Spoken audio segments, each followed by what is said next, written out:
ಹನುಮಂತ ಸಾಮಾನ್ಯ ವಾನರರಾಗಿರಲಿಲ್ಲ. ಆತ ದೈವಿಕ ಶಕ್ತಿಯುಳ್ಳ ವಾನರನಾಗಿದ್ದ. ಹನುಮಂತನ ಭಕ್ತಿ, ಸೇವೆ ಮತ್ತು ಧೈರ್ಯ ಹನುಮಂತನನ್ನು ಅಸಾಧಾರಣ ಸ್ಥಾನಮಾನಕ್ಕೆ ಏರಿಸಿತು. ಆಂಜನೇಯ ಸ್ವಾಮಿಯ ಬಗ್ಗೆ ತಿಳಿದುಕೊಳ್ಳಲು ಸಾಕಷ್ಟು ವಿಚಾರಗಳಿವೆ. ನೀವು ಕೂಡ ಆಂಜನೇಯ ಸ್ವಾಮಿಯ ಬಗ್ಗೆ ತಿಳಿದುಕೊಳ್ಳಲು ಬಯಸುವುದಾದರೆ ಕೆಳಗೆ ಕಮೆಂಟಲ್ಲಿ ಜೈ ಆಂಜನೇಯ ಎಂದು ಹೇಳಿ ವಿಡಿಯೋವನ್ನು ನೋಡಿ. ಬಜರಂಗಬಲಿ ಮತ್ತು ಆಂಜನೇಯ ಎಂದು ಕರೆಯಲ್ಪಡುವ ಶ್ರೀ ಹನುಮಂತನನ್ನು ಹಿಂದೂ ಧರ್ಮದ ಶ್ರೇಷ್ಠ ದೇವರಲ್ಲಿ ಒಬ್ಬನೆಂದು ಮತ್ತು ಪ್ರಭು ಶ್ರೀರಾಮನ ಕಟ್ಟ ಭಕ್ತನೆಂದು ಪರಿಗಣಿಸಲಾಗುತ್ತದೆ. ಆಂಜನೇಯ ಸ್ವಾಮಿಯ ಶಿವನ 11ನೇ ರುದ್ರ ಅವತಾರವಾಗಿದ್ದಾನೆ.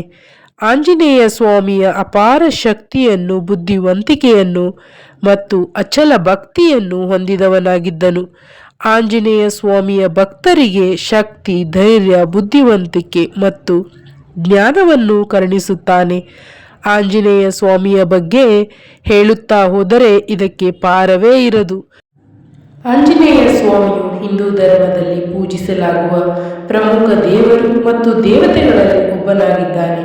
ವಾನರ ರಾಜ ಕೇಸರಿಯನ್ನು ಆಂಜನೇಯ ಸ್ವಾಮಿಯ ತಂದೆಯೆಂದು, ಅಂಜನಾಳನ್ನು ಆಂಜನೇಯ ಸ್ವಾಮಿಯ ತಾಯಿಯೆಂದು ಪರಿಗಣಿಸಲಾಗುತ್ತದೆ. ಪುರಾಣಗಳ ಪ್ರಕಾರ ತಾಯಿಯ ಅಂಜನಾಳು ದೈವಿಕ ಶಕ್ತಿಯುಳ್ಳ ಮಗುವನ್ನು ಹೊಂದುವುದಕ್ಕಾಗಿ ಶಿವನನ್ನು ಕುರಿತು ಗಾಢವಾದ ತಪಸ್ಸನ್ನು ಮಾಡಿದಳು. ಆಕೆಯ ತಪಸ್ಸಿಗೆ ಒಲಿದ ಶಿವನು ಅಂಜನಾಳಿಗೆ ಆಂಜನೇಯ ಸ್ವಾಮಿಯನ್ನು ವರವಾಗಿ ಕರುಣಿಸಿದನು. ತ್ರೇತಾಯುಗದಲ್ಲಿ ಆಂಜನೇಯ ಸ್ವಾಮಿಯ ಜನನವು ದೈವತ್ವ ಮತ್ತು ಶಕ್ತಿಯನ್ನು ಸಂಕೇತಿಸುತ್ತದೆ. ಆಂಜನೇಯ ಸ್ವಾಮಿ ಬಾಲ್ಯದಿಂದಲೇ ತುಂಟಾಟದ ಮಗುವಾಗಿದ್ದನು. ಆತನ ತುಂಟಾಟವನ್ನು ಯಾರಿಂದಲೂ ಮೀರಿಸಲು ಸಾಧ್ಯವಾಗುತ್ತಿರಲಿಲ್ಲ. ಆಂಜನೇಯ ಸ್ವಾಮಿ ಎಷ್ಟು ಕಪಿಚೇಷ್ಟೆಯನ್ನು ಹೊಂದಿದ್ದನೆಂದರೆ ಸೂರ್ಯನನ್ನು ಹಣ್ಣೆಂದು ತಪ್ಪಾಗಿ ತಿಳಿದು ಆತನನ್ನು ನುಂಗಲು ಹೋಗಿದ್ದನು. ಆತನ ಈ ಚೇಷ್ಟೆಯಿಂದ ಸಂಪೂರ್ಣ ಬ್ರಹ್ಮಾಂಡವೇ ತತ್ತರಿಸಿ ಹೋಯಿತು. ಆಂಜನೇಯ ಸ್ವಾಮಿಯ ಕಪಿಚೇಷ್ಟೆಯು ಆತನ ಅಪರಿಮಿತ ಶಕ್ತಿ ಮತ್ತು ಧೈರ್ಯವನ್ನು ಪ್ರತಿನಿಧಿಸುತ್ತದೆ. ಆದರೆ ಆಂಜನೇಯನ ಕಪಿಚೇಷ್ಟೆಯಿಂದ ಕೋಪಗೊಂಡ ಇಂದ್ರದೇವನು ತನ್ನ ಅಸ್ತ್ರದಿಂದ ಅವನ ದವಡಿಗೆ ಹೊಡೆಯುತ್ತಾನೆ. ಇದರಿಂದ ಆಂಜನೇಯನ ದವಡಿ ಊದಿಕೊಳ್ಳುತ್ತದೆ. ಹಾಗಾಗಿ ಆಂಜನೇಯ ಸ್ವಾಮಿಯನ್ನು ಹನುಮಂತ ಎಂದು ಕರೆಯಲಾಗುತ್ತದೆ. ಹನುಮಂತನು ರಾಮನ ಪರಮ ಭಕ್ತನೆಂದು ಎಲ್ಲರಿಗೂ ತಿಳಿದಿರುವ ವಿಚಾರ. ಈ ಕಾರಣಕ್ಕಾಗಿಯೇ ನೀವು ರಾಮನನ್ನು ಪೂಜಿಸಿದರೂ ಹನುಮಂತ ಒಲಿಯುವುದು. ಹನುಮಂತನನ್ನು ರಾಮನನ್ನು ಮೊದಲು ಋಷ್ಯಮುಖ ಪರ್ವತದಲ್ಲಿ ಮೊದಲು ಭೇಟಿಯಾಗುತ್ತಾನೆ. ರಾಮನ ಮೇಲಿನ ಅವನ ಭಕ್ತಿ ಮತ್ತು ನಿಷ್ಠೆ ಎಷ್ಟು ಗಾಢವಾಗಿತ್ತೆಂದರೆ ಅವನು ತನ್ನನ್ನು ಸಂಪೂರ್ಣವಾಗಿ ರಾಮನ ಸೇವೆಗೆ ಅರ್ಪಿಸಿಕೊಂಡನು.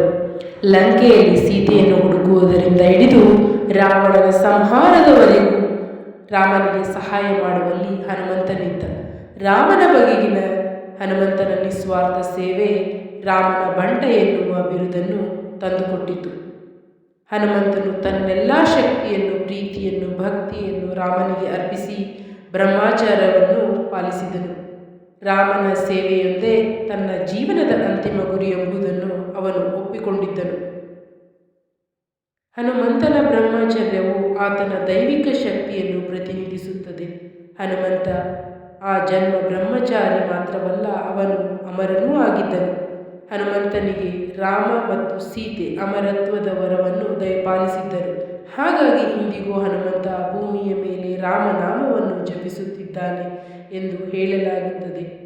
ಹನುಮಂತನ ವಿಗ್ರಹ ಅಥವಾ ಮೂರ್ತಿಯನ್ನು ದಕ್ಷಿಣ ದಿಕ್ಕಿಗೆ ಮುಖ ಮಾಡಿ ಇಡುವುದಕ್ಕೂ ಒಂದು ಧಾರ್ಮಿಕ ಮಹತ್ವವಿದೆ. ಸೀತೆಯನ್ನು ಮರಳಿ ರಾಮನಿಗೆ ಒಪ್ಪಿಸುವ ಕೆಲಸದ ನಿಮಿತ್ತ ಹನುಮಂತ ಮೊದಲು ತನ್ನ ಪ್ರಯಾಣವನ್ನು ಆರಂಭಿಸಿದನು ದಕ್ಷಿಣ ದಿಕ್ಕಿಂದ.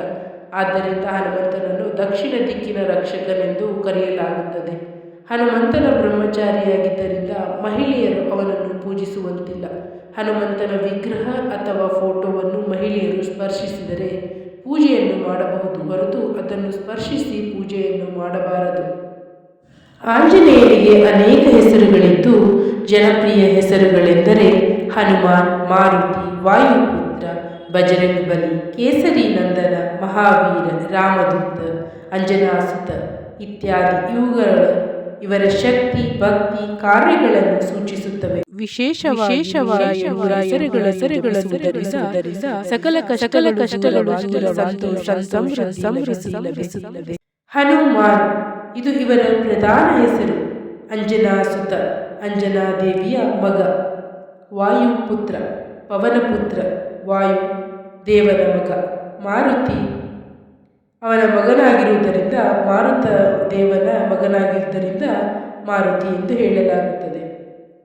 ಬಜರಂಗ ಬಲಿ ಬಜರಂಗ ವಜ್ರದಂತಹ ದೇಹ, ಶಕ್ತಿಶಾಲಿ.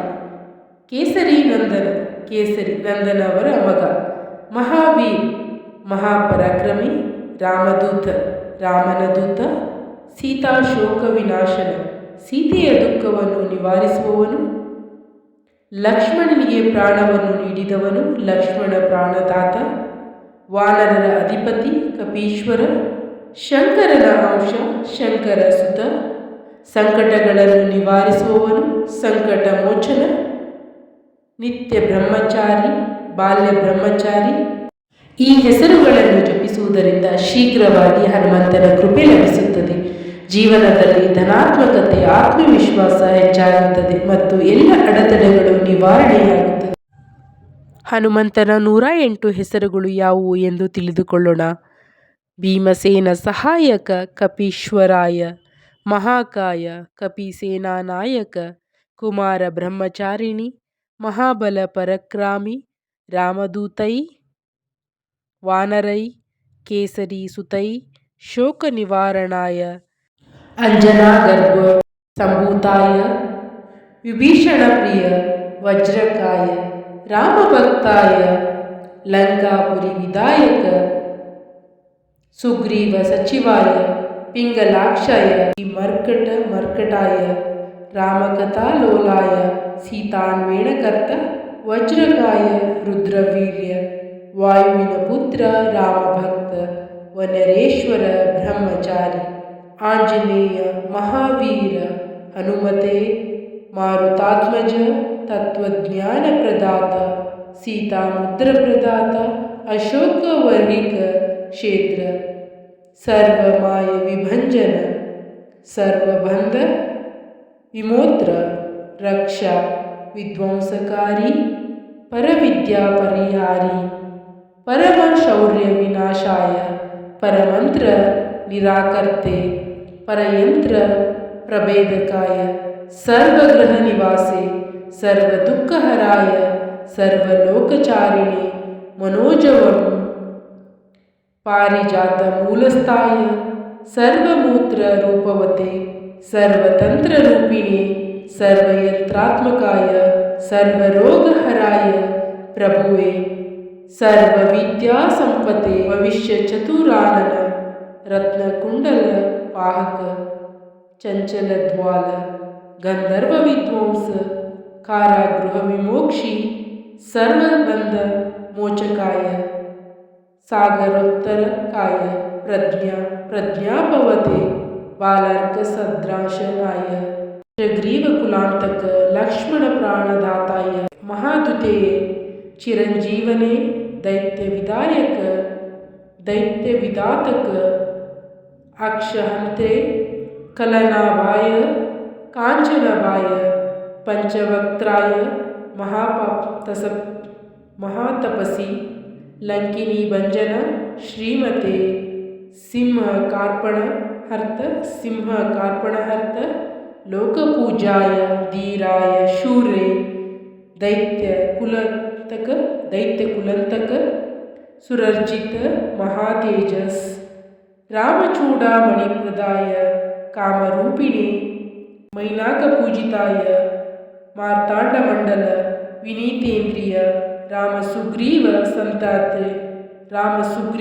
ಸಂದಾತ್ರೆ, ಮಹಾರಾವಣ ಮರ್ದನಾಯ, ಸ್ಫಟಿಕಭಾಯ, ವಾಗ್ದೀಕ್ಷಾಯ, ನವವ್ಯಾಕೃತ ಪಂಡಿತ, ಚತುರ್ಬಾಹವೆ, ದೀನಬಾಂಧವೆ, ಮಹಾತ್ಮನೆ, ಭಕ್ತವತ್ಸಲಾಯ, ಅಜಯೇ, ಶುಚಿಯೇ, ವಾಗ್ಮಿನೇ, ದಂಡರುತಾಯ, ಕಾಲನೇಮಿ, ಪ್ರಮಥನಾಯ, ದಂತಾಯ ಶಾಂತಾಯ ಪ್ರಸನ್ನಾತಾನೆ ಶತಕಂಠಮದ ವಹತೆ ಯೋಗಿನಿ ಅನಗ ಆಕಾಯ ತತ್ವಗಮ್ಯ ಲಂಕಾರಿ. ಶನಿವಾರದಂದು ಹನುಮಂತನ 108 ನಾಮಗಳನ್ನು ಪಠಿಸಿ ಸ್ಮರಿಸುವುದರಿಂದ ಭಕ್ತರ ಎಲ್ಲ ರೀತಿಯ ಇಷ್ಟಾರ್ಥಗಳನ್ನು ಈಡೇರಿಸುತ್ತಾರೆ ಎನ್ನುವ ನಂಬಿಕೆ ಇದೆ. ಹನುಮಂತನ ಕೃಪೆಯನ್ನು ಪಡೆದುಕೊಳ್ಳುವುದಕ್ಕಾಗಿ ಹೆಚ್ಚು ಸಹಕಾರಿಯಾಗುತ್ತದೆ.